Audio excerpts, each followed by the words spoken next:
ಬಾಳಿಗೊಂದು ಬಂಗಾರದ ಮಾತು. ದುರಹಂಕಾರದಿಂದ ಮಾತನಾಡುವ ಮೂಲಕ ಯಾರ ಹೃದಯವನ್ನು ನೋವಿಸಬಾರದು. ಏಕೆಂದರೆ ಸಮಯವು ಗರ್ವವನ್ನು ಮುರಿಯುತ್ತದೆ ಮತ್ತು ಮಾತನಾಡಲು ಯೋಗ್ಯತೆ ಇಲ್ಲದಂತೆ ಮಾಡುತ್ತದೆ. ಜವಾಬ್ದಾರಿ ಎನ್ನುವ 4 ಅಕ್ಷರಗಳ ಮುಂದೆ ಖುಷಿ ಎನ್ನುವ 2 ಅಕ್ಷರವು ಮೌನವಾಗಿ ಬಿಡುತ್ತದೆ. ಕನಸುಗಳು ಕಣ್ಣಂಚಿನಲ್ಲಿಯೇ ಕರಗಿ ಹೋಗುತ್ತವೆ. ಭಾವನೆಗಳು ಬರಿದಾಗುತ್ತವೆ.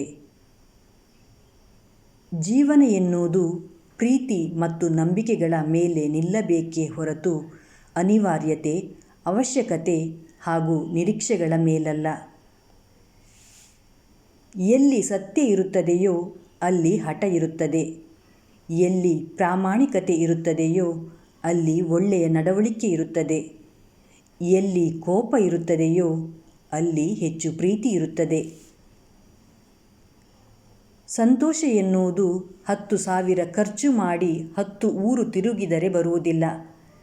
ನಮ್ಮವರು ಎಂದುಕೊಳ್ಳುವವರ ಜತೆ 10 ನಿಮಿಷವಾದರೂ ಮನಸ್ಸು ಬಿಚ್ಚಿ ಮಾತನಾಡಿದರೆ ಸಾಕು, ನಿಜವಾದ ಸಂತೋಷ ಸಿಗುತ್ತದೆ. ನಾಣ್ಯಕ್ಕೆ ಹೇಗೆ 2 ಮುಖವೋ ಹಾಗೆಯೇ ಮನುಷ್ಯರಿಗೂ 2 ಮುಖ. ಹೊರಗೊಂದು ಒಳಗೊಂದು. ಅವಶ್ಯಕತೆಗೆ ತಕ್ಕಂತೆ ಬದಲಾಯಿಸುತ್ತಾ ಇರುತ್ತಾರೆ. ಇದುವೇ ವಾಸ್ತವಿಕ ಸತ್ಯ. ಕಷ್ಟದಲ್ಲಿ ಇರುವಾಗ ಜನರು ಕೈ ಹಿಡಿಯದೆ ತಪ್ಪುಗಳನ್ನು ಎತ್ತಿ ಹಿಡಿಯುತ್ತಾರೆ. ಇದುವೇ ಜೀವನ. ದುಡ್ಡನ್ನು ಇವತ್ತಲ್ಲ ನಾಳೆ ಸಂಪಾದಿಸಬಹುದು. ಆದರೆ ಯಾವಾಗಲೂ ನಮ್ಮ ಜೊತೆ ನಿಲ್ಲುವ ವ್ಯಕ್ತಿಯನ್ನು ಕಳೆದುಕೊಂಡರೆ ಎಂದಿಗೂ ಸಂಪಾದಿಸಲು ಸಾಧ್ಯವಿಲ್ಲ. ಸುಂದರವಾದ ಉಡುಪು ನಮ್ಮ ವ್ಯಕ್ತಿತ್ವವನ್ನು ಬದಲಾಯಿಸಬಹುದು. ಆದರೆ ಸುಂದರವಾದ ಗುಣವು ನಮ್ಮ ಬದುಕನ್ನೇ ಬದಲಾಯಿಸುತ್ತದೆ. ಅಹಂಕಾರ ಎನ್ನುವುದು ನಿನ್ನ ಅವನತಿಗೆ ಹಚ್ಚಿದ ಅಲಂಕಾರ.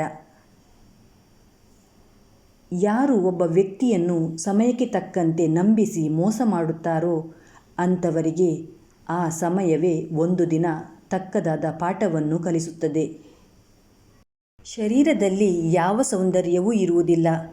ಸೌಂದರ್ಯ ಇರುವುದು ವ್ಯಕ್ತಿಯ ಕರ್ಮದಲ್ಲಿ, ಅವನ ವಿಚಾರದಲ್ಲಿ, ಅವನ ಮಾತಿನಲ್ಲಿ, ಅವನ ವ್ಯವಹಾರದಲ್ಲಿ, ಅವನ ಸಂಸ್ಕಾರದಲ್ಲಿ, ಅವನ ಚಾರಿತ್ರ್ಯದಲ್ಲಿ. ಯಾರ ಜೀವನದಲ್ಲಿ ಇವೆಲ್ಲವೂ ಇರುತ್ತದೆಯೋ ಆ ವ್ಯಕ್ತಿ ಪ್ರಪಂಚದಲ್ಲಿ ಎಲ್ಲರಿಗಿಂತಲೂ ಸುಂದರವಾಗಿರುತ್ತಾನೆ. ಕೆಲವರನ್ನು ಅರಿತೆ, ಕೆಲವರಿಂದ ಕಲಿತೆ, ಕೆಲವರನ್ನು ಅರಿತು ಮರೆತೆ, ಇನ್ನು ಕೆಲವರನ್ನು ಅರಿಯಲಾಗದೆ ಹೊರಟೆ. ಜೀವನ ಎಂದಿಗೂ ಸುಂದರವಾಗಿಯೇ ಇರುತ್ತದೆ. ಅದನ್ನು ಹೇಗೆ ಅರಿತು ಬದುಕಬೇಕು ಎನ್ನುವುದನ್ನು ಮಾತ್ರ ನಾವು ಕಲಿಯಬೇಕು.